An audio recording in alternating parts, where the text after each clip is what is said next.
இப்போ ஒருவேளை நீங்க இப்போ மக நட்சத்திரத்துல பிறக்குறீங்கன்னு வச்சுக்கோங்க. உங்களுடைய ஜென்ம நட்சத்திரம் மகம் அப்படின்னா, உங்களுக்கு கேது பகவான் தான் இந்த நட்சத்திரத்தோடைய அதிபதியா வராரு.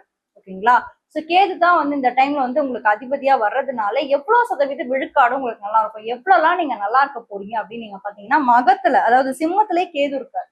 இந்த மக நட்சத்திரம் சிம்மத்துல தான் இருக்கு. இப்ப சிம்மத்திலே கேது இருக்காருன்னு அப்படின்றதுனால 90% விழுக்காடு நல்லாவே இருக்கும். ஆன்மீக சிந்தனைகள் அதிகமாகக்கூடிய டைம் பீரியட் இந்த டைம் பீரியட். அடுத்து பூரம். அதே பூர நட்சத்திரம் சுக்கிரனோட ஒரு ஆதிக்கம் பெற்ற ஒரு நட்சத்திரம். சுக்கிரனாலே நம்ம சொல்ல வேணாமா, காசு பணம் துட்டு மணி மணி அந்த மாதிரிதான் அவர் பாத்தீங்கன்னா நம்மளுக்கு ஆடம்பரத்தை கொடுக்கக்கூடியவர், திருமணத்தை நடத்தி வைக்கக்கூடியவர் சுக்கிர பகவான்.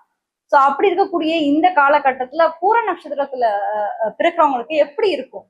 சூப்பராவே இருக்கு. கவலையே படாதீங்க. நிறைய கிரியேட்டிவிட்டியும் உங்களுக்கு வரப்போகுது. புது புது விஷயத்த கத்துக்க போறீங்க. நிறைய நாலேஜ் பேஸ்டா நீங்க இருக்க போறீங்க அடுத்த ஒரு வருஷத்துக்கு. அடுத்து உத்திர நட்சத்திரத்துல பிறக்கிறவங்களுக்கு எப்படி இருக்கு? உத்திரம் சூரியனோட நட்சத்திரம். இந்த இடத்துல சூரியனோட ராசி, சூரியனோட நட்சத்திரம், சூரியனோட ராசி ஒரு பக்கம், 12ஆம் வீட்டுல குரு, அப்படி இப்படி இப்படி அப்படின்னு சொல்லிட்டு ஒரு மாதிரியா இருக்கு. பட் உத்திர நட்சத்திரத்துல இருக்கவங்க மட்டும் கொஞ்சம் ஹெல்த் வைஸ் பார்த்துக்கணும். அடுத்த ஒரு ஒரு வருஷத்துக்கு கொஞ்சம் உடல் ரீதியான மன போராட்டமும் மன பிரச்சனைகளும் வர்றதுக்கு வாய்ப்பு இருக்கு.